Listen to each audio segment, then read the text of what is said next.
Estamos aquí con el diputado y dirigente sindical por el Frente Renovador, Facundo Moyano. Gracias por venir, Facundo. ¿Qué tal? ¿Cómo estás, Marcelo? Muy bien. ¿Vos?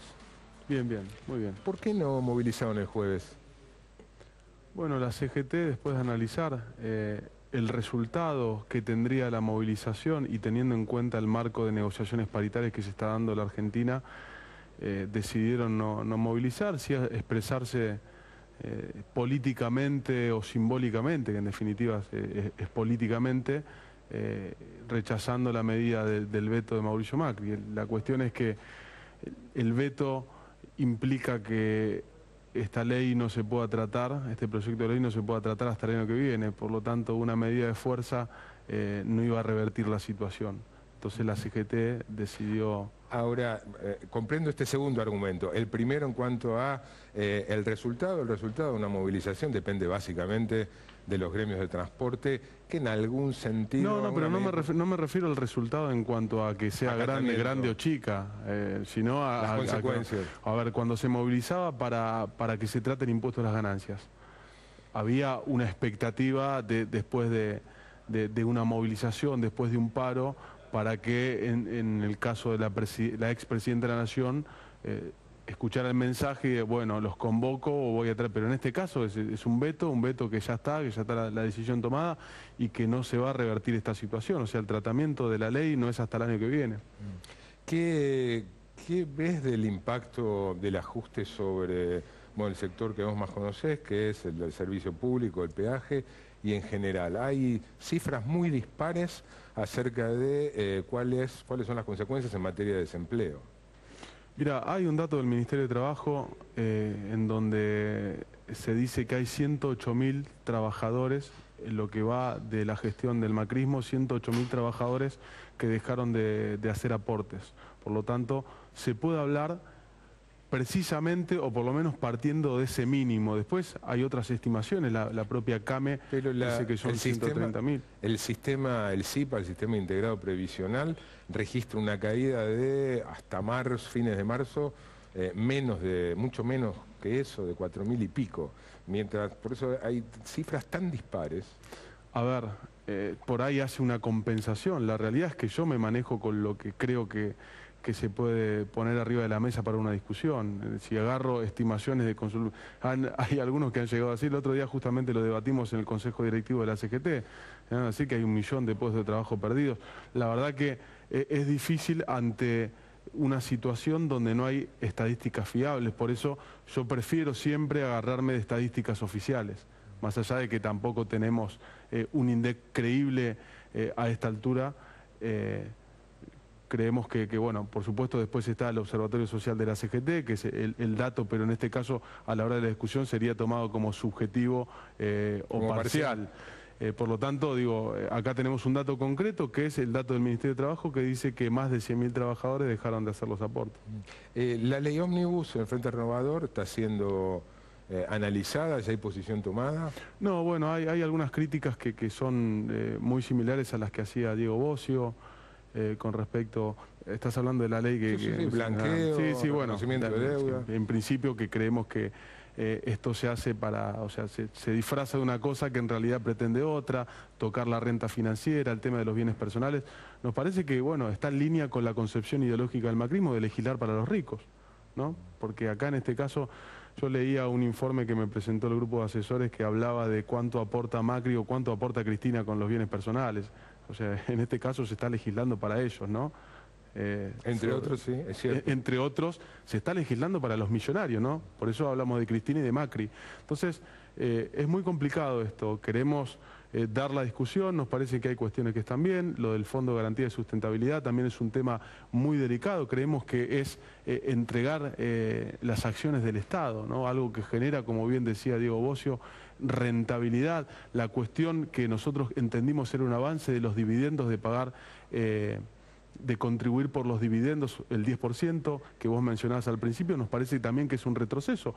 Y es, repito, en línea con lo que veníamos hablando de los bienes personales, es legislar para los que más tienen. ¿Qué está pasando con el Frente Renovador en materia de fugas?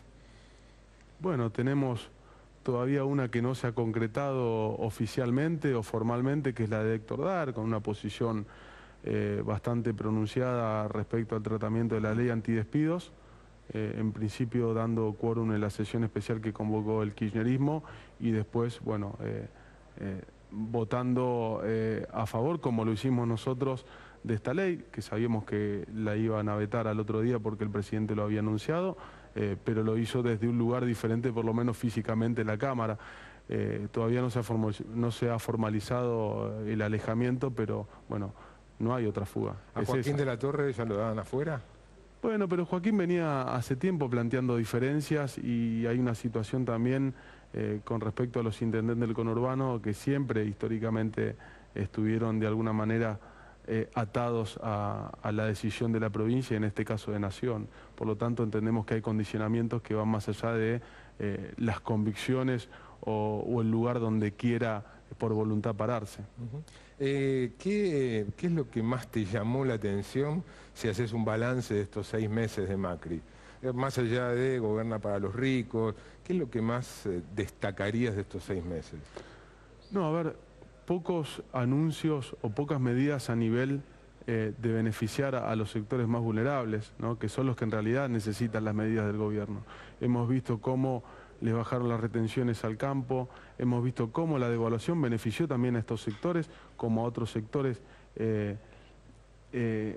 como los bancos, los que viven de la especulación financiera, cómo los trabajadores siguen esperando el impuesto a las ganancias, ¿no? Que se elimine, que es la promesa de campaña de Mauricio Macri, más allá que hubo modificaciones también muy cuestionables porque terminaron tributando, ingresando más al tributo o en una cantidad similar trabajadores de los que se fueron. Por lo tanto, seguimos esperando las medidas que atiendan a los problemas reales que tiene la población. Por otra parte, tenemos las estadísticas de la Ciudad de Buenos Aires que hablan de un 20% de inflación en 4 meses. Los jubilados tuvieron un 15% de aumento semestral, por lo tanto, en 3 meses ese aumento se lo comió la inflación.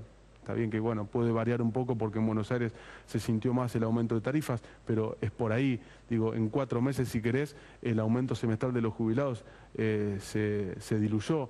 Por lo tanto, más allá de algunas medidas que intentaron o que de hecho tomaron para los sectores más vulnerables, como la universalización de la asignación por hijo, que lo extendieron a los autónomos, por supuesto que esas medidas las tenemos en cuenta y las valoramos, pero la realidad es que, según datos de la UCA, hay 1.400.000 pobres más, hay 350.000 indigentes más, digo, y esto son datos con los cuales el oficialismo, cuando era oposición, combatía las posturas del kirchnerismo. Entonces, digo, son datos que realmente preocupan.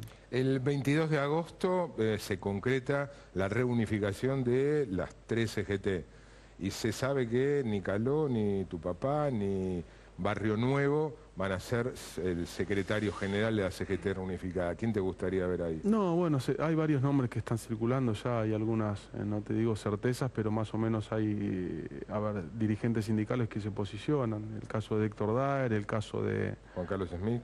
Juan Carlos Smith, Pablo Moyano, se habla también, y bueno, y si se diera ese caso, Carlos Acuña. Si se diera ese caso, no tenés alternativa, ¿no? ¿Sobre qué? Y entre si hay un Moyano disputando. No, bueno, no, por supuesto que nuestro sector tiene candidatos, tiene a Juan Carlos Smith y tiene a Pablo Moyano, que hay algunos dirigentes que lo están impulsando.